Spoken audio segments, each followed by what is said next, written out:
3-0, 3 shots on target. Canada hosted a World Cup and then went out looking like they'd never played international football before. This wasn't an upset in outright today, it was an execution. Welcome back to WorldGoals. Today we're making the case nobody wants to make. Why Canada's exit was inevitable, how Morocco made them look amateur, and what that 3-0 scoreline actually hides. Here's the thing about Canada at this World Cup. The story was irresistible. Home soil, a golden generation. Alphonso Davies. The narrative wrote itself and the football world bought every word of it. But narratives don't win football matches. And when the knockout stage arrived, Canada brought exactly what they'd been hiding behind all that excitement. Fragility. 3 shots on target against Morocco. 3.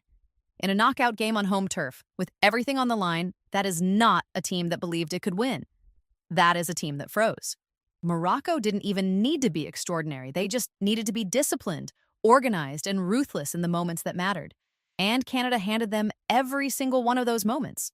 The hosts were supposed to use the crowd, use the energy of NRG Stadium, use the occasion to drag themselves over the line. Instead, the occasions swallowed them whole.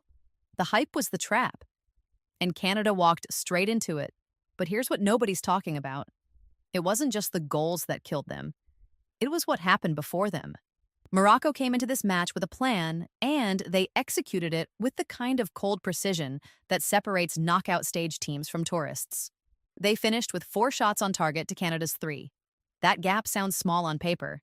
In practice, it was a chasm, because Morocco's chances were constructed deliberately, surgically, while Canada's were desperate, late, and born from panic rather than design. Morocco pressed Canada's build-up, forced errors in dangerous areas, and every time Canada tried to find any rhythm going forward, they hit a wall. Tactically, Canada had no answer. Their wide play stalled. Their midfield couldn't get on the ball in space. And without momentum in midfield, Davies, the one player who could have changed everything aside, was isolated. Cut off from the game, he needed to dominate.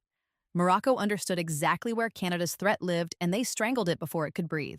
3-0 is a scoreline that suggests dominance. And here's the brutal truth. It probably flattered Canada. Because Morocco were in control long before the goals made it obvious. The Atlas Lions didn't just win. They made Canada look like they didn't belong on the same pitch.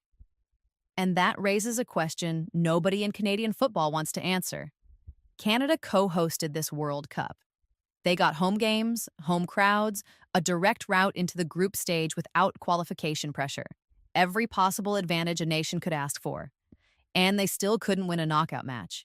That matters more than people are admitting right now, because the argument for Canada's progress was always built on potential, on the idea that this generation just needed the stage and the experience would transform them. Morocco just proved that potential without execution is worthless at a World Cup.